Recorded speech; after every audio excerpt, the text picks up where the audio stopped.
Bem-vindos e bem-vindas à Lei da Paridade. Cá estamos, todas as semanas, comigo, Maria Cristal Branco, com o Leonor Rosas e com a Adriana Cardoso. E ouviram bem, é um programa de comentário político feito por 3 mulheres jovens. O Expresso tem uma nova subscrição que lhe dá acesso completo ao The New York Times, com atualidade, jogos, culinária e muito mais. E ainda aos conteúdos exclusivos da SIC Notícias, incluindo o Direto Vertical, a nova e inovadora emissão que se adapta ao seu smartphone. Subscreva em expresso.pt/digital. Expresso. Liberdade para pensar. E esta semana temos um episódio especial sobre aquilo que os americanos chamam Midterms, em que nós chamamos aqui eleições intercalares. Está em jogo o Congresso inteiro, quase inteiro, as 435 cadeiras da Câmara dos Representantes, 35 lugares do Senado e 39 governos estaduais. A Casa Branca não está em jogo, mas o Trump, apesar de não estar em jogo e de não estar no boletim, está em todo o lado. Os números não são muito bons para Donald Trump. A aprovação anda nos 37%. Na inflação, que é basicamente o assunto que vai decidir as eleições, a aprovação é só 34%. A maioria dos independentes americanos já o desaprova e o aviso veio já em 2025, e nós falámos disso aqui, quando os democratas levaram a Câmara de Nova York com Zoran Mamdani para o Mamdanistan. E os governos da Virgínia e de Nova Jersey com Abigail Spanberger e Mikey Sherrill, todos a dizer rigorosamente a mesma coisa. E era em inglês, claro, affordability. Nós não temos essa palavra em português, mas temos também o custo de vida, que também é uma palavra que tem infiltrado as nossas eleições por cá. A conta da luz, que subiu 32% em 5 anos nos Estados Unidos. O gás, que subiu 60%.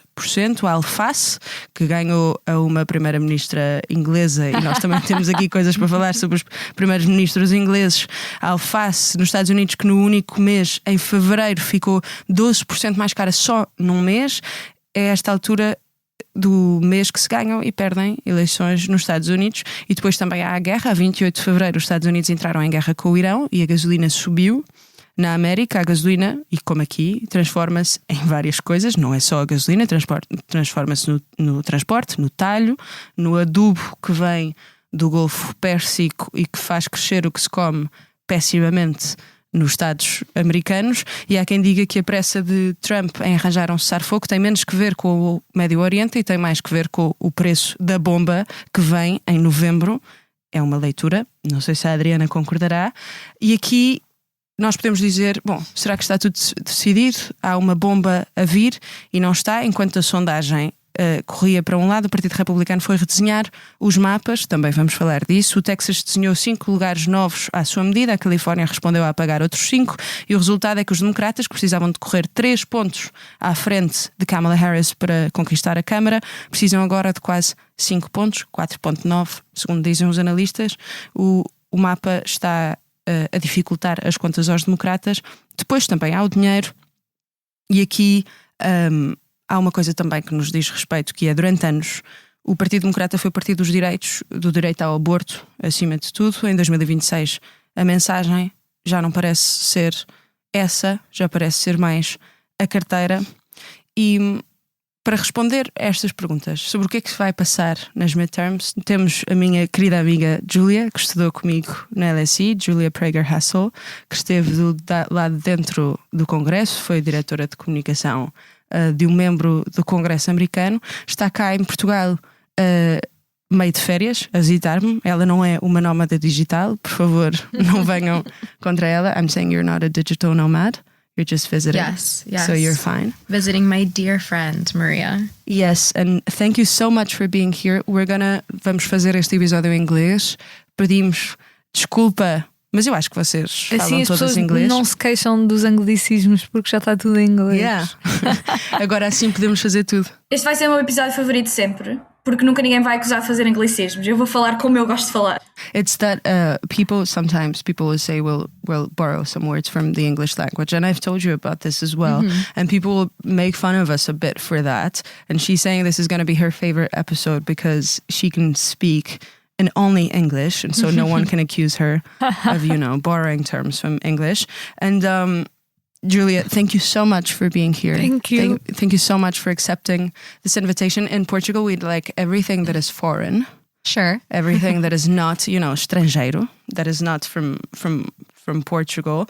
But here specifically, this is very interesting to have someone who's been working in politics in the US to help us analyze the midterms, because the midterms will have a huge impact as well in Europe and in Portugal, although we only see things from like an observer perspective. And I think there's a good question to start this episode, because we're also a feminist podcast, and that's why we invited you as well. You're also a feminist. You are our age, exactly. You're 99. Not our age entirely. Not our age. Because this girl, she's 2000. Oh, So, baby. I'm a She 2000s is a baby. Yes. Yeah. I'm a Britney Spears baby. 2000s baby. And I'm going to ask you, because from a feminist lens, did the Democrats choose specifically, like consciously, to remove reproductive rights in favor of a word that I was saying, affordability? Do you think it was conscious? Do you think it was a smart reframing of because now in these midterms, we're seeing a lot of women specifically as well, reframing their messaging and not focusing on reproductive rights and more so on like the cost of living. And so the rights agenda, especially for women, it seems to have, demoted from the importance in the Democratic Party. Why do you think that is? Well, before I answer your question, thank you guys so much for having me on. I'm so excited to be here, and thank you for doing it in English. I know that y'all don't do this. Y'all. I know that y'all don't do this. By the way, Julia is a nice American because she's from New York. She's not, she's not from LA. Well, I don't support the message that only New York people are good Americans. I do not support this message. All right. Well, I am from New York, but I have friends from all over the country. But thank you for having me on. And this is really awesome what y'all are doing. So to answer your question, to answer your question, or to start answering your question, I think that it wasn't necessarily a conscious choice of, Democratic consultants in a room. I think, the failure in some senses of the economic policies that are happening right now and the cost of living crisis means that we have to be talking about this. Democrats and Republicans have to. I think it's pretty agreed upon amongst both Democrats and Republicans of all stripes. The most progressive to the most conservative candidates know that they need to be talking about the cost of living. My old boss used to say that a good politician doesn't necessarily tell the people what to think. They listen to what the people are already talking about, what they're already concerned about, and they respond to that. And that's what a responsible politician should do. I agree with that. And I think that, this is the issue that's defining the American political space right now, that it's so hard to afford just to live. We call it the cost of living crisis. So I think they had no choice but to make this their number one issue heading into the midterms. And if it works, I think, which I think that it should, and I think that it will, I think that it'll be a good blueprint for 2028 as well. I'm gonna pivot on that and ask you a question actually, because Ezra Klein did a very interesting podcast that he said, and I think very accurately, that a lot of the candidates from the Democratic Party that are able to just spread their message across the country are being very focused on a more economic, populist message. Yeah. In the sense that they believe that the thing that unites all voters is the cost of living crisis. Do you agree with that? Yeah, I do. 100%. And I think that most candidates and most elected officials would also agree with that. I mean, that's what everyone's talking about on the trail right now. I would say the cost of living and affordability. And I think probably maybe corruption would come next. And, just to go back to Maria's question, I think that the Democrats have, tried to have this gendered approach before. Democrats have run on Roe v. Wade, as Republicans have as well on the other side. And, you know, the last two of the three last candidates that the Democrats put up against Trump were the first two female candidates to be at the top of a ticket of a major party in America.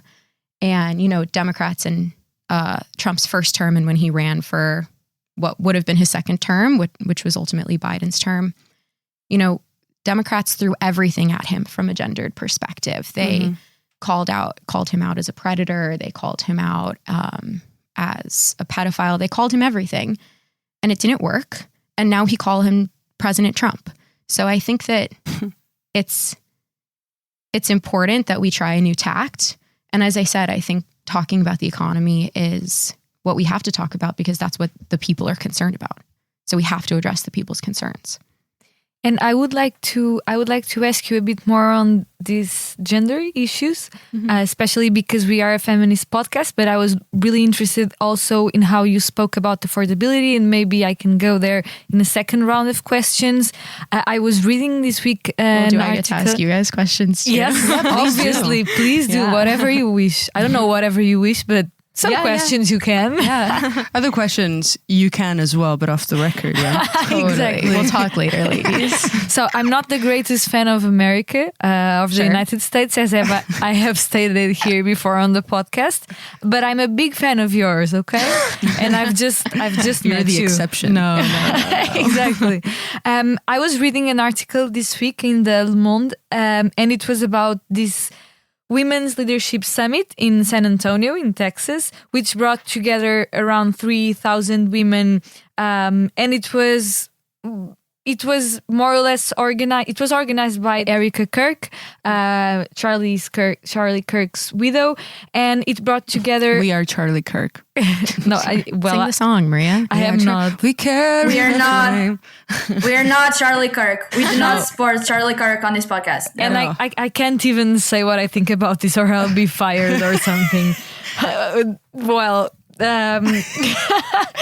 And this they brought together a lot of famous tradwife influencers, and there were very young women going, even paying up to $4,000 to be able to have a moment alone with their icons, these superstar influencers that I went to search, and it's like tradwives who have millions of followers, but like literally millions in some cases. We have to tell you a story as well about tradwives after Luna finishes her question. Yeah. And they were, and this article, which I found very interesting, was mentioning how they have been so the MAGA movement has been, and especially Turning Point USA, having managed to secure a wide influence among young men, is now trying to target young women with these ideas of being a conservative housewife, of obeying her husband,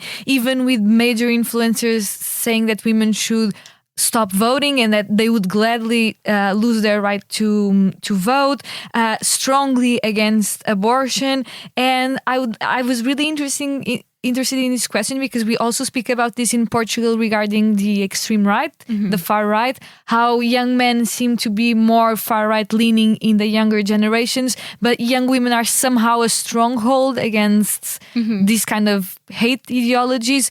But the MAGA movement seems to be trying to target women and pull them to the extreme right for other reasons. Yeah. And I would like to know how, as a young woman from the United States, how have you been feeling maybe these changes in women's rights in America?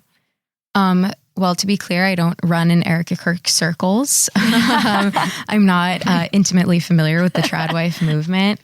But I would say probably that, I can imagine that, not to beat a dead horse. I don't know if you have a phrase for that here. Like when you say the same thing over and over again, but not to beat a dead horse. But we say it's worse for us. We say hit the blind person. Oh, yeah. Okay, well, I'll stick with mine.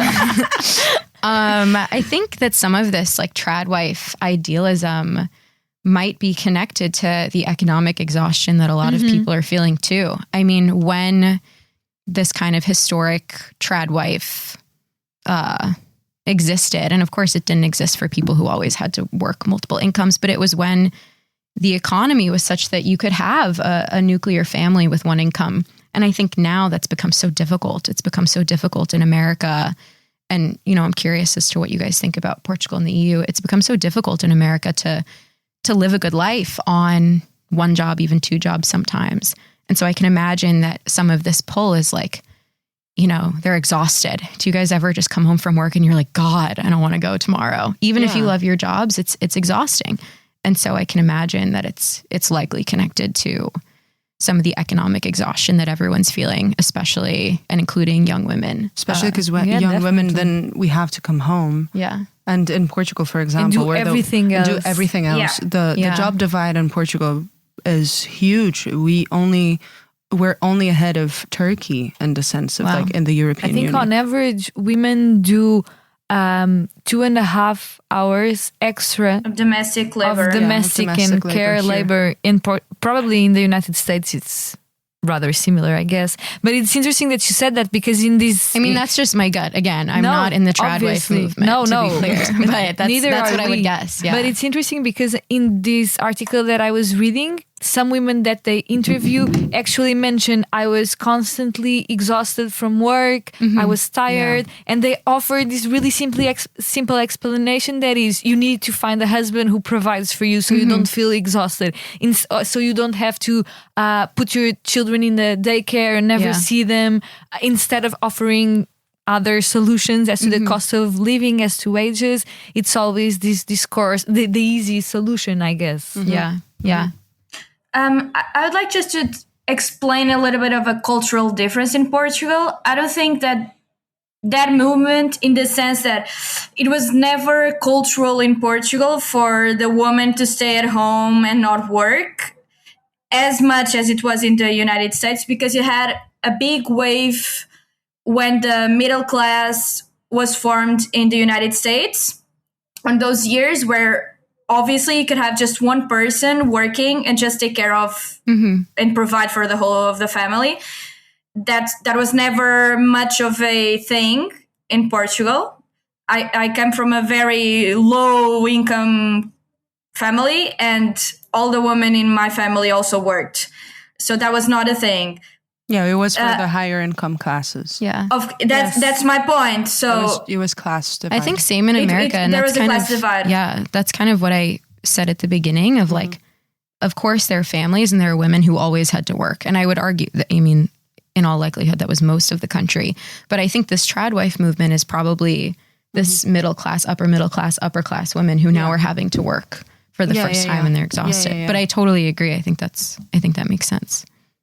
Yeah, but do you think, Adriana, you were saying it's different in Portugal and the US? Why? Because the economy is much more developed and developed-ish in the US. It's depending on developed-ish, and I think this will be the first generation also in Portugal. That's a thing that's happening all over the world, but it's becoming, and I think that's why economic reasons are being much more utilized by candidates on this election, because I believe that this will be the first generation of Americans that will live much worse than their parents. There's definitely that shift in that sense that I've seen my mom and my dad with normal middle-class jobs in lost parts of the country, in coal country and whatever, just being able to have a normal, affordable life with vacations every year, 2 cars, kids in activities and whatever. And as of now, that's not a reality for our generation in America. It's not in Portugal, but it's especially not in America. You think? You agree? Yeah, I think that's right. And I think what you were talking about before with like, the rise of the populist candidate, I think, and even the trad wife movement, I think all of these movements that we're seeing now are I don't want to say preying on, because it's a real insecurity that I think most people are feeling, but they're taking advantage of this. They're saying the system isn't working, so we need to tear it all down. And it's not, how do we fix it? How do we address wages? How do we address the cost of living? It's, you're suffering. You're going to be the first generation that's less likely to be able to afford a home than your parents. Let's kind of have a wrecking ball approach to it. I want to ask Adriana, because I know this is going to probably spark a conversation between you two, because you are the most familiar and the ones who love the American empire the most. Who are you talking about? You as well. No, I'm kidding. But I think you're the most familiar with it. And I know, Adriana, you were onto James Tallarico pretty early on. James Tallarico, for those who don't know, he's from Texas, so it's a very conservative state, I would guess. Like it's a state that hasn't been blue for the longest time. He's a Democrat though, and he's running in Texas for these midterms. And I was wondering what your perspective on him is, Adriana, because I know Julia also has a lot of a lot of things to say about him, and I'm not sure if you're gonna disagree, and I think so as well. So let's. I don't know that I have a lot to say. Let's see where you disagree, please, Adriana. Adriana. Yeah, good. That was good. Adriana. That was really good, Julia. I feel like I'm pretending though. You should call her Andrea. She loves when people. No, you do should that. not. You definitely should not. No mentiu, Andrea. Yeah, we have a thing. We have a thing like in Portugal, it's a meme, and I think that everyone that's listening will laugh a lot. We have a meme that is called I didn't lie, Andrea, because it's from Big Brother. That's not a thing in the United States, right? Yeah, we have Big Brother. Yeah. Okay, so here it was like I can't a big believe phenomenon. you're explaining the mentira, Andrea. I am. Okay. I need someone to explain something for me. Maria gave an introduction at the beginning. I have no idea what she said except Donald Trump and Zoran Mamdani. You understood, and Mamdanistan. I understood Mamdanistan, yes. You understood that as well. No, I was giving like an overview of like how things are going. The inflation is very high. Like Trump has an acceptance rate that is dropping with every like month that goes by. But Adriana, yes, back to Big Brother. Back to Tallarico. Please tell us. As I said, we always get into rabbit holes. Yeah, and shitposting. That's always a thing. Yeah, Maria gets, and we just follow her. Regarding Tallarico and all of these new trends, but specifically Tallarico, my take is that since I think Reagan and all of that movement against the Equalities Act, all of the politics made with a basis on religion has been a big monopoly of the Republican Party. And I think that the question of faith and faith-based politics was very much left to the Republican Party. And I think Tallarico just presents a very interesting perspective and saying that you should not, as a good Christian, believe that the government should have something to say regarding a woman's body, but has nothing to say when people die in the United States because they cannot afford insulin. And that's also a very religion-based approach on politics. I think it's kind of JFK-ish on that sense. And I think that a lot of the candidates on the Democratic side, and especially Obama, we thought that would be much more faith-based, and we're not. And I think that Tallarico just provides a new perspective into thinking like what we call in Europe Christian democratic values, just brings them onto the Democratic Party. And I think that works in a state like Texas. And I think he has a shot to win. In a state that's +8, +10 Republican, the way it's polling right now, it's a big thing. Well, I hope so. I mean, I agree. I think that it's important that Democrats, it's important that everybody campaigns for the districts and the states that they're in. Texas is as Maria said, a Republican state for the most part. You know, we haven't had a Democrat in God knows how long. And we had Beto O'Rourke, who I think many people think was one of the strongest Democratic candidates in recent memory to run in Texas. And he still couldn't do it. So I think that you're right. And Texas is a conservative state. And yeah, I think he's right to be talking about religion. And I would also look back towards, you know, when I think of talking about religion as a Democrat and talking about morals and values, I think of Pete Buttigieg as well. The way that he discussed religion, and even, President Obama didn't do it as much, maybe you were saying as much as people expected him to, but I think the way that he talked about hope and the way that he ran on hope was quite reminiscent of, like, it was kind of sermon-esque, if you will. Mm-hmm. So I agree. And I hope that he has a shot, as you say. But I would also say, not to look way too far ahead, but if Tallarico does not win, I really hope that the Democrats don't say that, and obviously we need to see exactly what happens and whether it's a landslide in either direction or very close or whatever it is. But I hope that we acknowledge, like, the institutional hurdle after hurdle that Democrats have in Texas. If he doesn't win, I don't think that the Democrats should give up on this kind of candidate or this kind of Democrat and turn to more of, like, maybe a rugged fighter figure. I think that, maybe they will, and we'll see what happens elsewhere across the country. And as I said, you have to run for your district and for your state. But yeah, I agree with you. I'm pro Tallarico in this one. You're pro Tallarico. Yeah, sorry, Adriana, you were going to say. No, I was just going to say, I had a follow-up question regarding the midterms. But yeah, I think you're quite right. And the point that you said, I think it's very important. We call people that run in Portugal in different places where they normally work are known to be the parachuters. Yeah. The parachuters. And yeah, I think the parachuting movement, especially on the midterms and especially on such an important midterm, would be a very dumb thing for Democrats to do. And I think that was their approach. Being with Pletner, being with Tallarico, being with a lot of other candidates across the country, I think they had that in mind, especially the DNC. They had that in mind. But I had another question for you. Okay. And just utilizing your big knowledge of American politics. I would.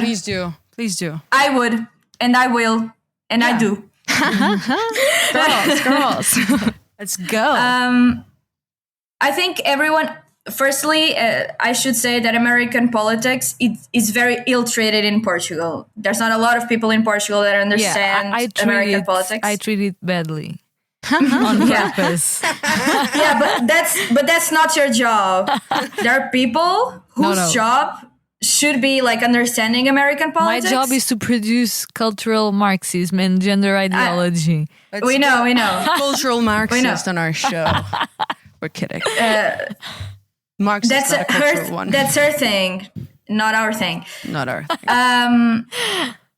And a lot of people are saying in Portugal that we could be in front of a blue wave, like obviously reminiscing of the 2006 blue wave on the midterms.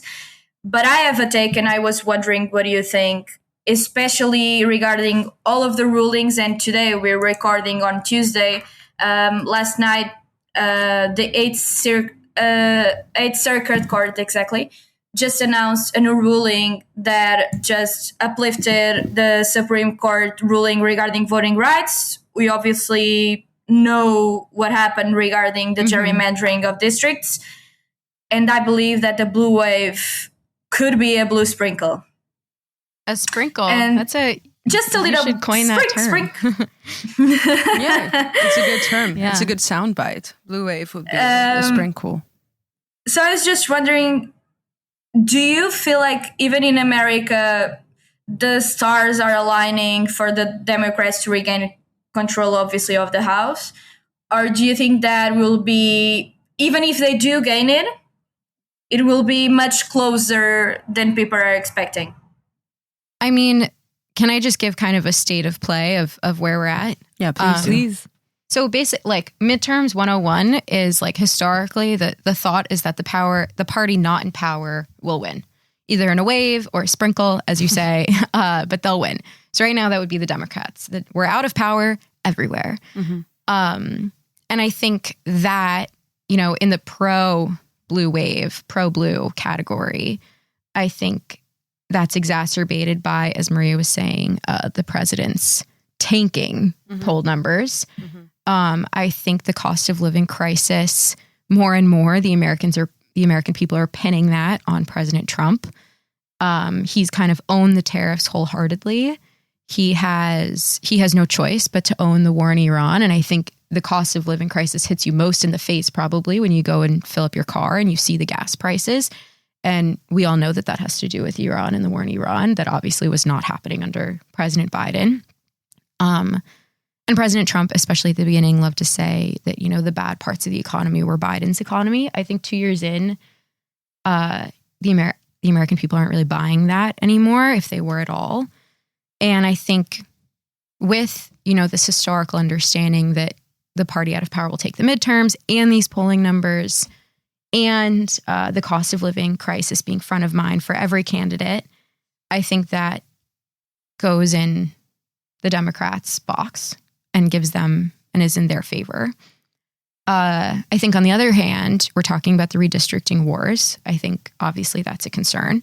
I don't know what you guys think about this, but I think that when you redistrict so aggressively, I would have to assume, I mean, logic tells us that when you're spreading out Republican voters across several districts as opposed to consolidating them in one district, it makes those districts less red and probably a bit more vulnerable.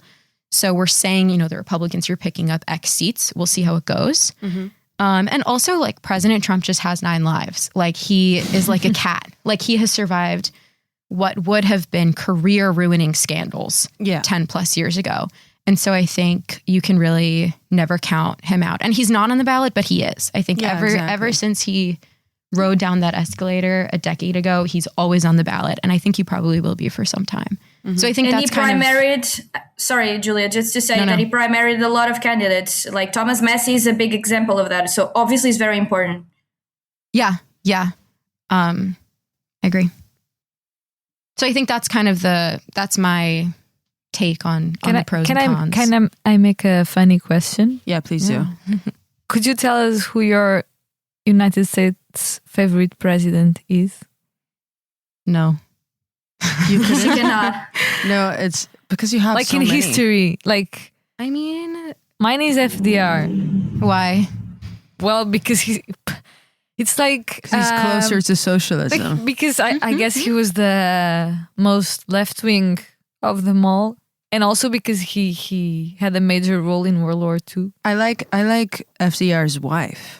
She was a lesbian, supposedly, and she was a great Roosevelt. She was a great woman. She was a great woman. Very interesting, although not 100% my type. My type seems like it's like my type of women. Your type in women, Leonore? Is that what you're saying? You know, she's not your type. I think Leonore, out of the 3 of us, is the straightest one. Yeah, no. So she wouldn't have a type in women. No. And FDR is also not my type in men in that sense. Just to be clear. Just to be clear. So they're not a couple you would like. No, I like them in the American context, you know? Because what's that? Well, so there is a realm, there is a world of beautiful and amazing things out of which I can choose the ones I actually love. Like, what's your favorite communist leader? Beautiful world, beautiful things. And then they ask me, what's your favorite United States president? And I have to choose amongst a world of like hell.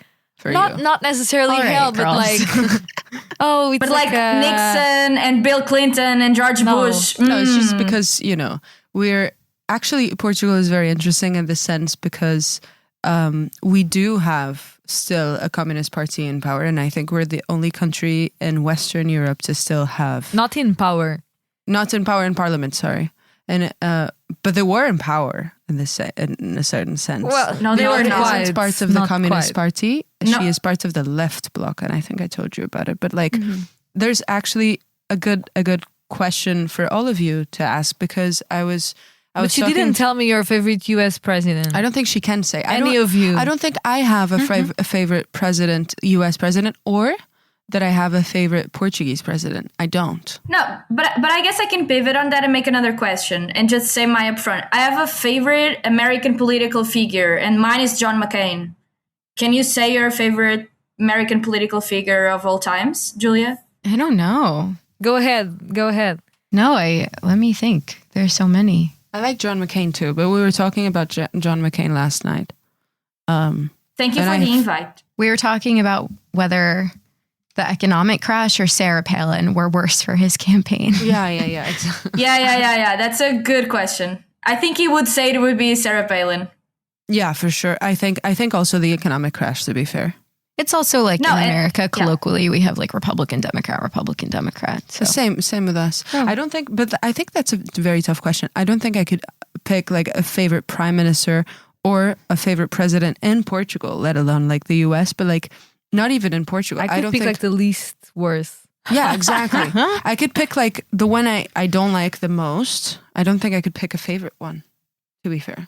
You're boring. You don't play my games. No, but like I played your game. Thank you. No, but I said mine. No, but I have a question that relates to your game, which is so. But this is to all of you, especially Leonor, to be fair, because and to bring the conversation to like the other side of the Atlantic, because to take the transatlantic, I was wondering, but also in the US, I think this is kind of happening. But if you look at England, where we were last weekend, I think, and Julia just came from there as well. If you look at England, they're not in a great position. Like the left wing, in terms of like the center left, is not in a great position right now. Like Keir Starmer just resigned. I don't know what the Labour Party is going to do. Also, you're qualifying Keir Starmer as a left wing individual. I know you don't. Luna, for God's sake. Okay. For God's sake.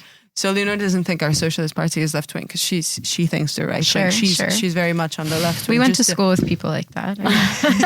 Yeah, we did. Yeah. We have dear friends that agree with Leonor a lot. But like, what I wanted to ask is like, there's also in Europe, we're looking at the rise of the far, like not the far left, but of a populist left.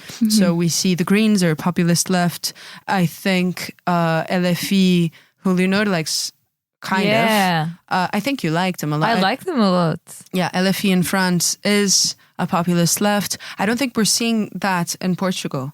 So the left in Portugal, as opposed to other places in Europe where affordability is also an issue, and so it will influence elections both on the right, on the populist right, and also on the populist left. So I think people who are in the city, they will, and were not thrown out of the city by the housing crisis, so they managed to stay in the city. They will vote, and there's a lot of studies going on about this. They will vote for the populist left, and people who are thrown out, and so who cannot afford to live in London or Lisbon or Paris or whatever, and they're thrown out of the city, they're voting on the far right.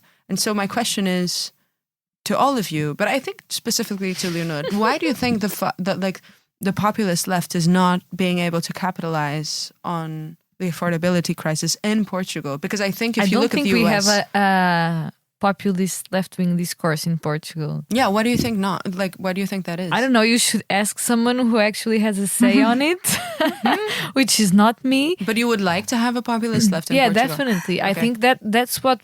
I don't love the term populist. I think we've discussed this here before, because I think it... First of all, it brings together right-wing and left-wing populists as if making a stand on the cost of living and on issues that relate to economy and that speak more plainly and more simply mean that these two are equivalent, or that being popular in this sense is a bad thing. Yeah. I don't love the term. We've spoken about this before, but okay, taking this term... I think that's a good point. In America too, I think that's something to think about for sure. Yeah, definitely, because we often call populists people who actually speak to people and speak in a non-codified way, that speak in a way that people understand, and about things that matter to them. That matter to them in their lives. And I think, yeah, definitely. First of all, I think it depends very much on the country and on the leadership of the parties. For example, I think Jean-Luc Mélenchon is a great leader because he's also a very charismatic person, and he manages to give great speeches, to speak about things that matter to the people, and actually to challenge the monopoly of the far right over this idea of speaking to the people. And I do think that the left has to reassess generally what are we speaking about, and all things, how are we speaking about this? Because I think it's extremely important to speak about gender, about LGBTQ plus rights, about anti-racism. But I think the great point and the lessons that we've been told is that maybe we are not saying it in the right way. Because if people are not understanding what we are saying and they are not listening to what we are saying, it's not their problem, it's our problem. Yeah, for sure. And I think the left sometimes is a bit snobbish, thinking that people are dumb or they don't understand or whatever.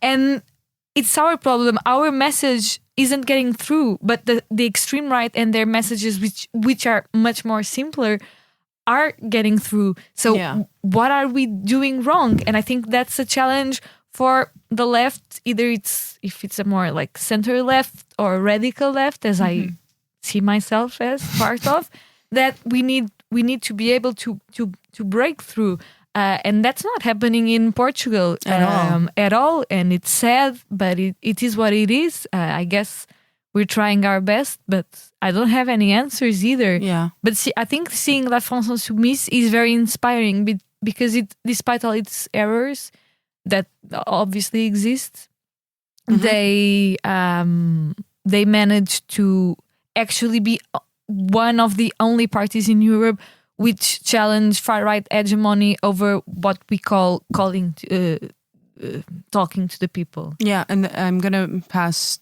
the mic to Adriana, and then I can do it. And then Adriana. Good. You're great. She was very good. She I'm working so hard, girls. I really she can am. be an honorary member of Portuguese. I vote yes on that. Yeah. No, I'm gonna pass the microphone to you, and then I have to warn people that we're running out of time. I'm not so we call her Leonor, the Stalinist, like the Stalinist of the clock, like the clock Stalinist. Yeah. You're not even letting me see the clock. Yeah, I'm not. I'm keeping it to myself. Otherwise, I would be cursed at this point. She'd be cursing me. But Adriana. Yeah, I have actually I'm gonna call people that I believe have populist messages populist, because I don't think, in the sense that I don't think it's a derogatory term in the sense that Leonor said. I understand her point. I think that especially in Portugal, there's an equivalence between the far right and then the radical left, because you do not have a far left in Portugal. We have the radical left. And I think she's quite right about that.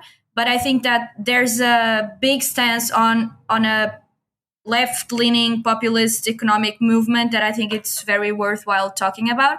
And actually, there is an amazing book by Noam Scheiber, which is called Mutiny, The Rise and Revolt of the College-Educated Working Class. And he makes a great point that the people that are being able to just run through young voters, Mamdani and a lot of others, are because they have much more of a socialist-leaning economic message, because actually the people that are coming out of colleges, our generation, as I said, that feel like their parents lived way better than them, believe that this economic system obviously is not following through what was promised. And I think that populist message, the take that maybe supermarkets should have public offers, maybe, yes, we should not have student loan debt that just makes people indebted for the rest of their lives.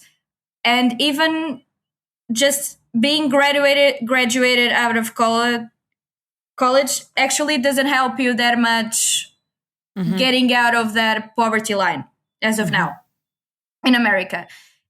And he has America. And USA, and baby.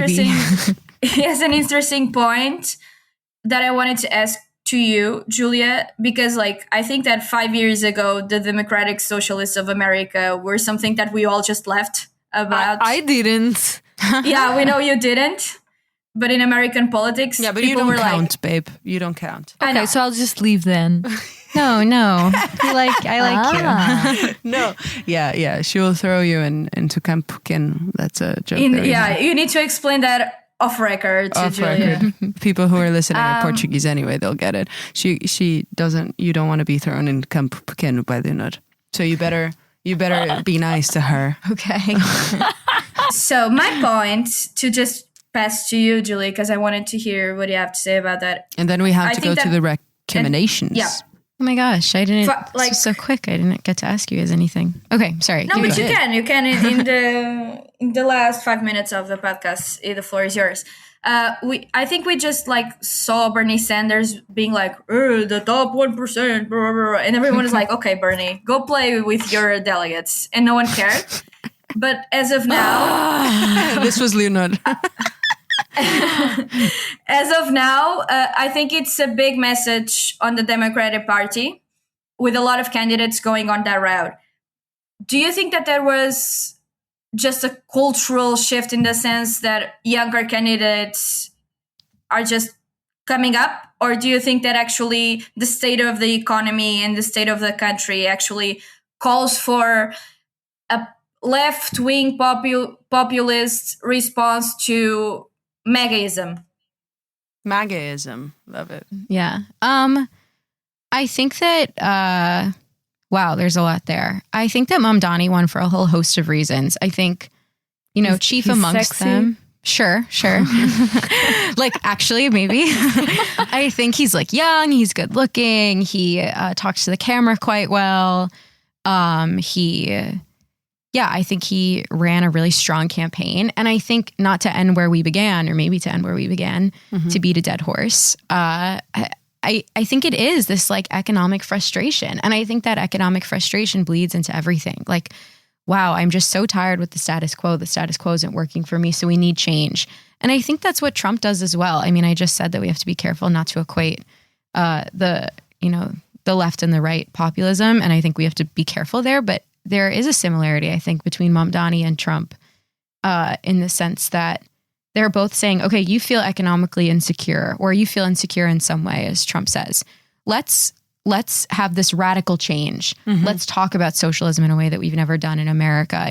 Trump was, he's fundamentally changed the nature of politics in America. And I do wonder if you guys think that that's come abroad as well. And if Trump has affected the EU, and in that way, and in the type of politics that you practice. And so I think a lot of it is change. A lot of it is a yearning for change. Cuomo does not give change energy. And I, as an opponent to Mamdani, and I also think, he's young, he's sexy, some might say. I guess maybe he's your type as opposed to FDR. But Leonard almost converted he's charming. To democratic socialism just because of him, Sure. So yeah, that's what I would say. What do you think, Adriana? Well, I think that's just that, and the book makes She also thinks Mamdani is hot. No, I actually don't. I do not think Mamdani was hot. Was I alone Thank in you. this? Yeah, I think you were alone. In our podcast, I think in you were our alone. podcast, not in the world. Come to New York. Yeah, you won't be alone. I would love to. No, I think Adriana, then we have to close. Yeah, just very quick. I think you're quite right, and I think it's just that. I think that I think the Democrats focused a lot on the last election, on just gender issues, and actually just saying, I'm not Trump. Vote for me. I'm not Trump. And didn't actually address a lot of the problems that many cities in the United States are going through. There are places in the United States, in a few states, that 75% of the population have suffered from opioid addiction. And obviously, the problem with the pouring of drugs through the border, obviously that's something that concerns those populations. So when Kamala goes on The View and says that she would not change anything regarding the policy of the Biden administration, I mean, that says it all. I think that the Democratic Party just comes across very detached from the problems that everyday working people have and their classic kitchen table issues. Mm-hmm. And I think that's what, I know we have to end. I think that's what they're trying to change now. I think, again, to end where we began, I think the Democrats threw everything against Trump regarding gender. They called him all sorts of names. They ran 2 women. They ran on Roe v. Wade. They ran on abortion. And as compelling as those issues are to a lot of us, and as much as many women, especially of our generation in America, would have been excited to see a female president and a female leader, and that would have been a huge moment in like the history of the world, probably. Yeah, for sure. You know, he's the president. And so I think right now, you know, the economy was, in his first term, the economy was an issue that he felt very strongly about. And whether you thought the economy was strong or not, he's certainly more vulnerable on it now than he was then, the last few times that he ran. Yeah. And so I think that, you know, this is an opportunity for the Democrats to talk about those kitchen table issues. And I think that they are, to a much greater extent than they have been before. They're talking about gas prices. They're talking about grocery prices. They're talking about wages. They're talking about things that are more akin to those kitchen table issues that you're talking about. And if they win, and if it's more than a sprinkle, I think momentum matters in the midterms. I think one of the most important things about the midterms is probably momentum towards 2028. Yeah. But yeah. Oh my gosh, I had so many questions for you girls. But now please. we have this special moment told her for about you. it. I told her you about told her. it. You spoiled it. But that's fine.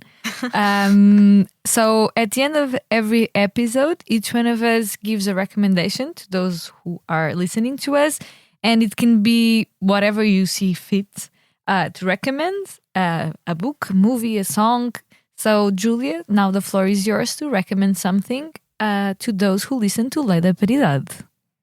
Can you say Lei da Paridade? Oh. I think you can. Lei da da Paridade. Paridade. Yeah, Okay. good. You see, Okay. she's honorary I'm member. sweating though. So I've only watched the first few episodes, but it has captured me.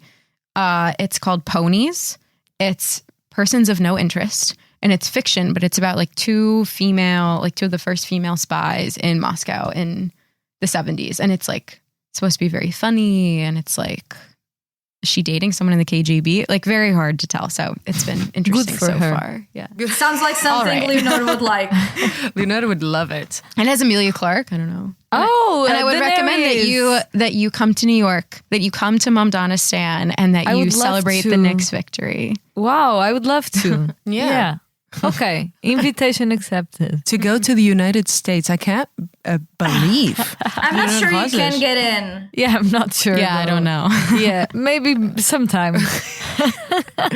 Well, my recommendation is from a Portuguese author, so I think I'm going to do it in Portuguese. Yes. Mas eu tenho estado a ler livro muito incrível com contos que chama-se contos, ou seja, é contos suicidas, e chama-se, desculpem porque eu esqueço-me, Como Se Não Houvesse Amanhã, Histórias Suicidas, do Sérgio Godinho, que para além de um grande letrista é um grande escritor também, e estas histórias é uma boa leitura de praia porque se lê muito rápido, como é contos, consegues ler isto quase numa tarde na praia.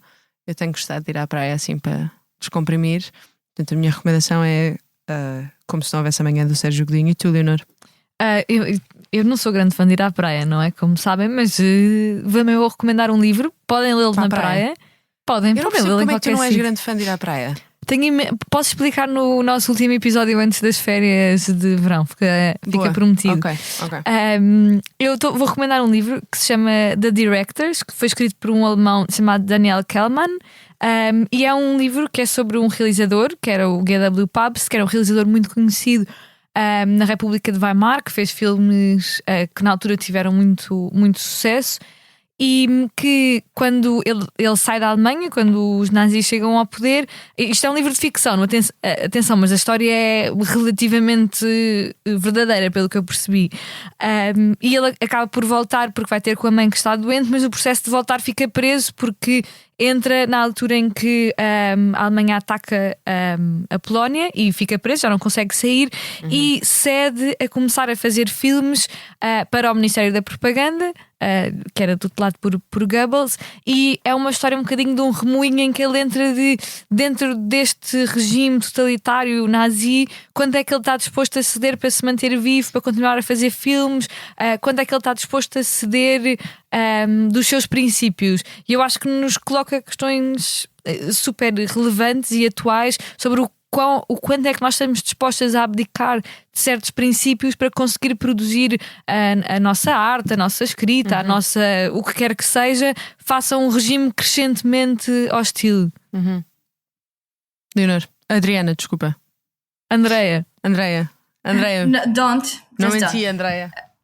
Just don't. I'm gonna filibuster their recommendations, and I'm gonna give mine in English because I think it's very rude Thank you. to give recommendations in Portuguese, That's especially okay. because mine are very United Oh, you States. just want to keep speaking English. Also, obviously. And I have two. Yankee. Sure, I sure am. I don't mind that qualification of my character.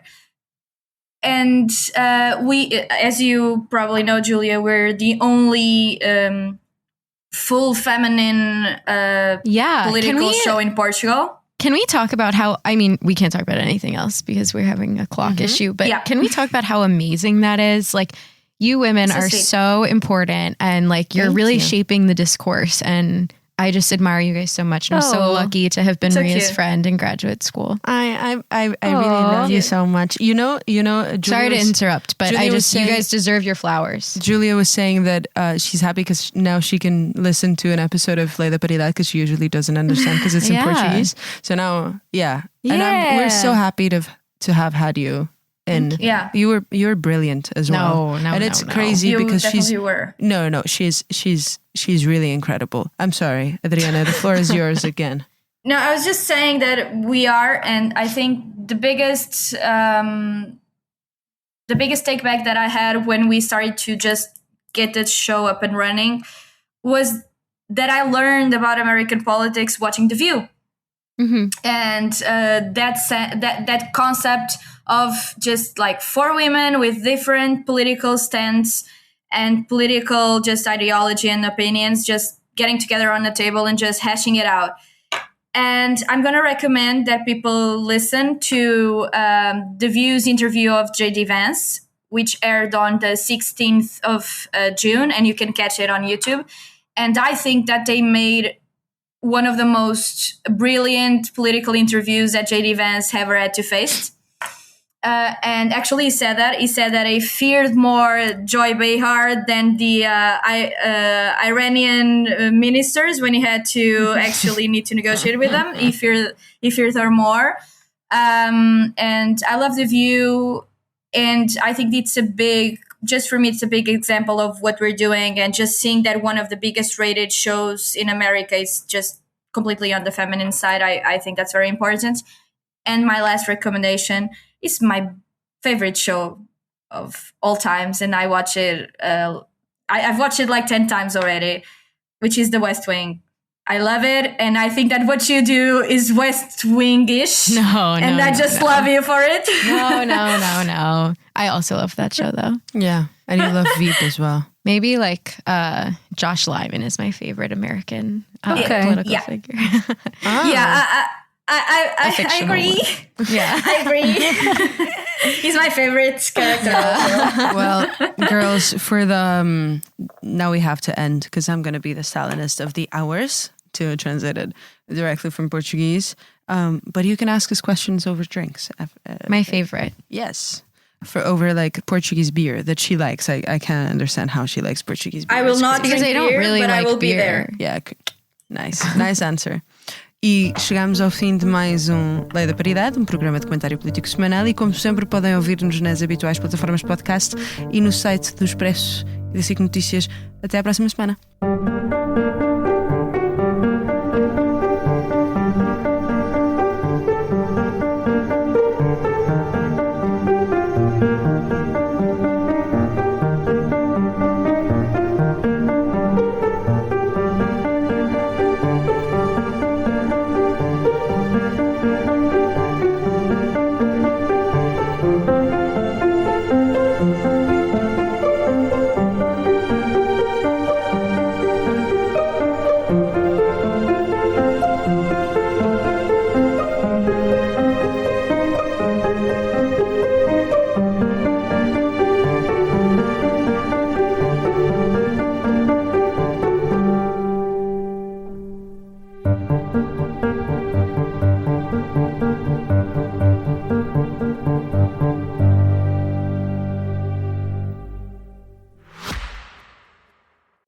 O Expresso tem uma nova subscrição que lhe dá acesso completo ao The New York Times, com atualidade, jogos, culinária e muito mais. E ainda aos conteúdos exclusivos da SIC Notícias, incluindo o Direto Vertical, a nova e inovadora emissão que se adapta ao seu smartphone. Subscreva em expresso.pt/digital. Expresso. Liberdade para pensar.